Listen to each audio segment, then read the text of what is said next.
Hello, welcome. So carrying on with our exploration of our 3 school priorities for the next 2 years, priority number 2 is well-being, or more fully, fostering socio-emotional behaviors that support learning and personal development. And in particular, we're going to be focusing on anti-bullying strategies and on the effective management of behavior in classes. Now, if it's okay with you, for the sake of brevity, I'm going to return to this second aspect in a later talk.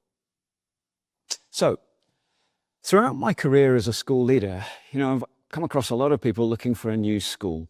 And I've always advised prospective parents that if they encounter in their search for a new school a head who tells them there's no bullying in his or her school, they should turn around and walk back out the door immediately, because quite frankly, that head is not being honest with them.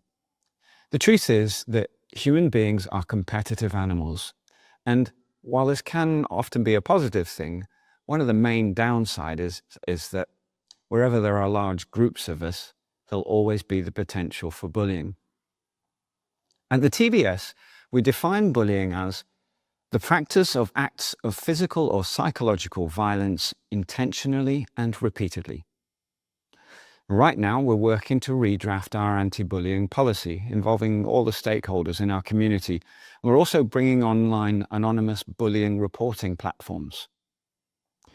But whether we're dealing with bullying specifically or just an instance of more isolated unkindness, the key to treating the issue, for me, lies in our core value of compassion.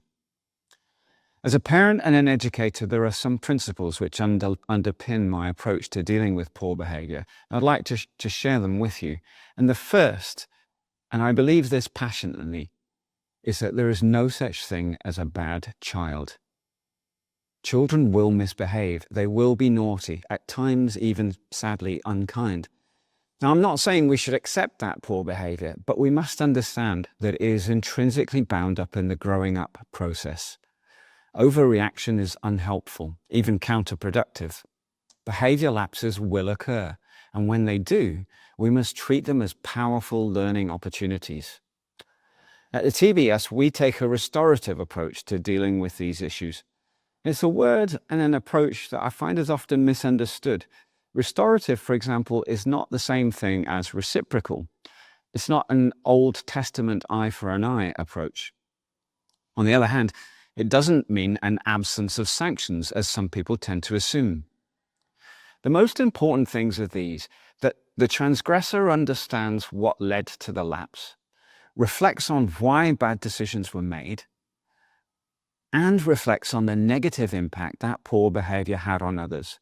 He or she must be guided to empathize with the victims of their poor behavior, to show compassion for them. There should be a sanction or a consequence for the poor behavior, in my opinion.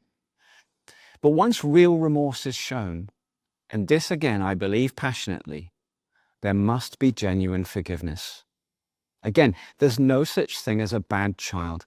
And once the sanction is served and the learning has been secured, it is, in my opinion, the divine right of the child who made the mistake to be given a fresh start, to rejoin our community without prejudice, with full respect, and having grown from the whole experience.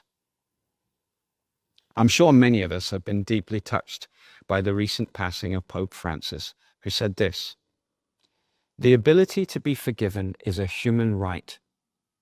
We all have the right to be forgiven."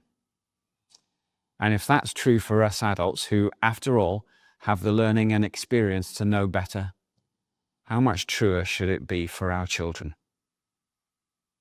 Have a great weekend, everybody.